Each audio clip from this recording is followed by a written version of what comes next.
beautiful family. Today I want to share with you a very delicious Mexican recipe. Birria made at home with lots of love. But first things first, my apron is on, my hands are clean, and I am ready to show you my ingredients.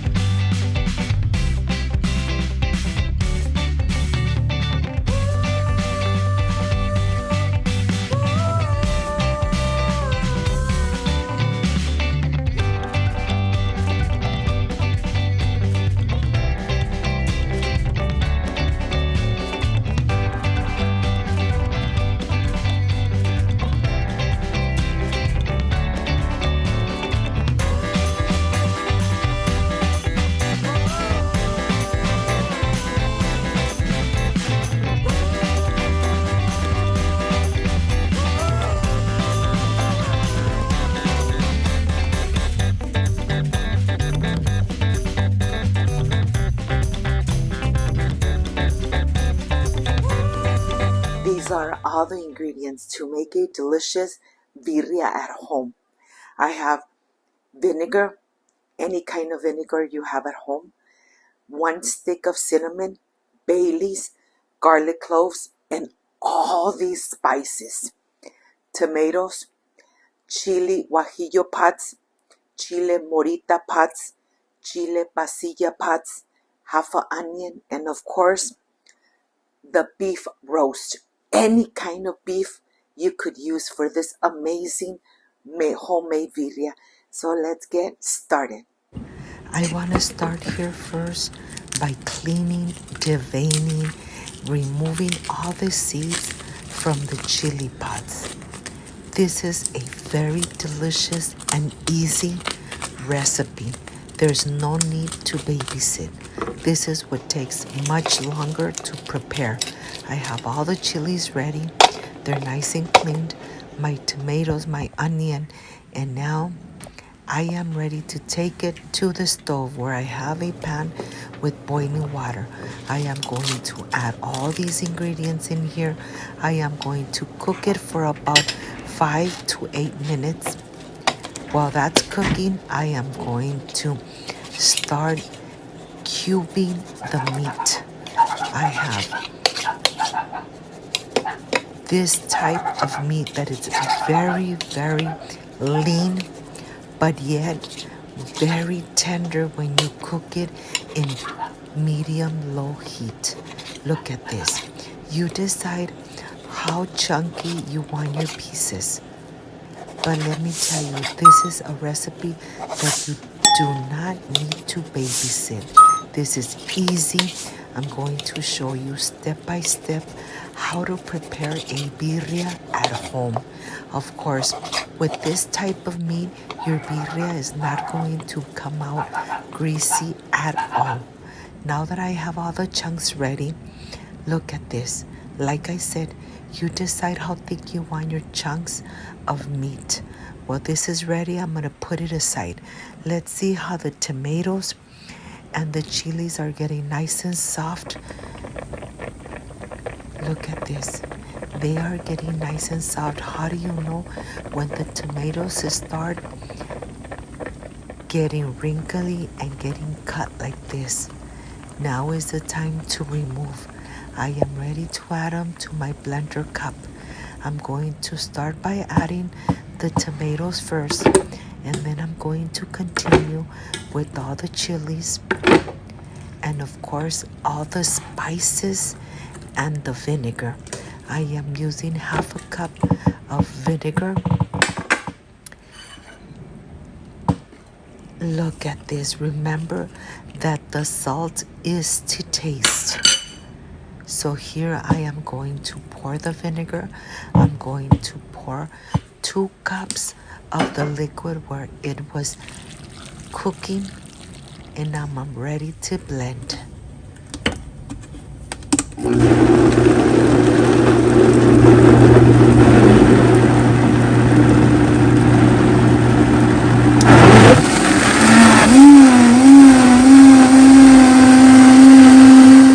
We are going to blend until it's nice and smooth.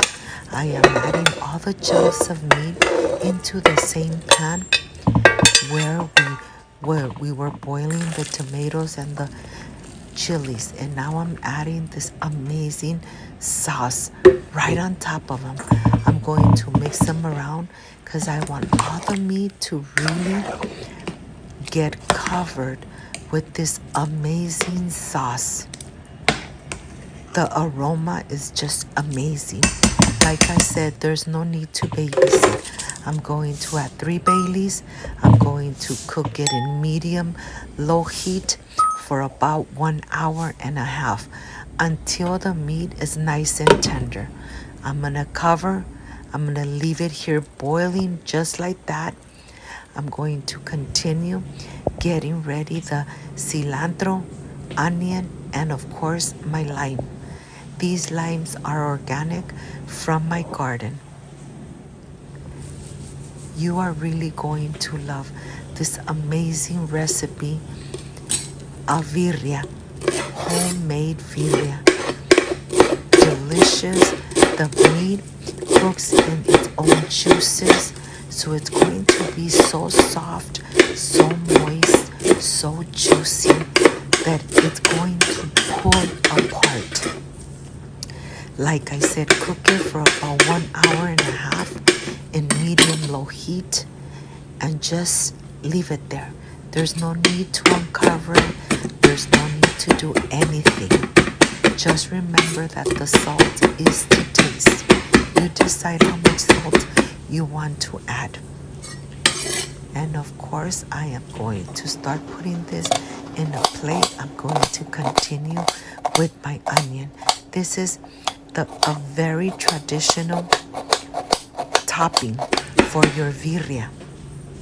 You always use cilantro, onion, and of course, lemon or lime, what you have handy at home.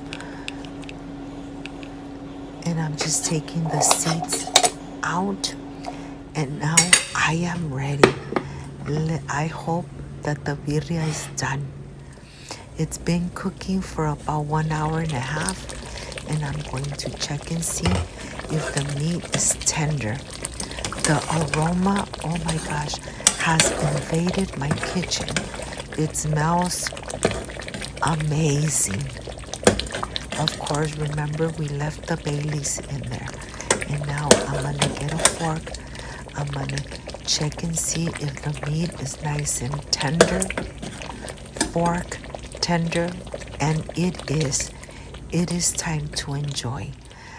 You could enjoy it with some steamed rice, the meat right on the side. Of course, adding the onion, cilantro, and a splash of the juice of the lime right on the top. Or you could enjoy it in some amazing tacos. My mouth is already watering. You could add enough meat, pull apart the meat, add your cilantro, your onion, a splash of the lime, and a little more of the amazing sauce. Let me tell you, you decide how you want to enjoy this easy, not a babysit recipe. I'll see you in a bit.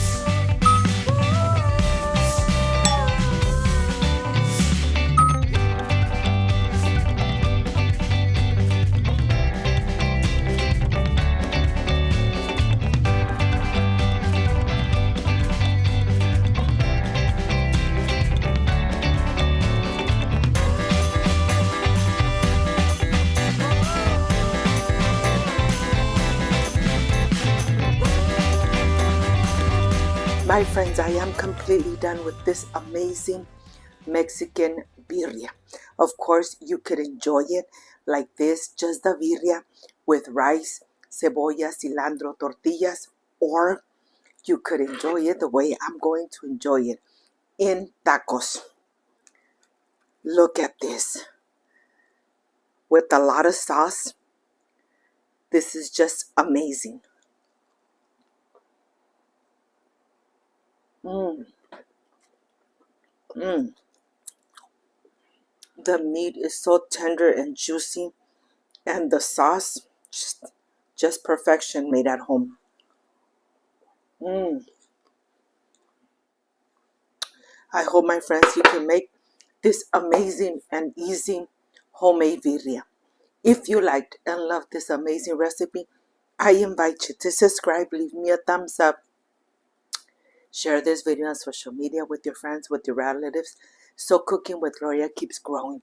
Don't forget to push that notification bell. And if you did, leave it activated so every time I make an amazing recipe, yes, you're going to be notified. Before I say I see you soon, I wish you nothing but the best.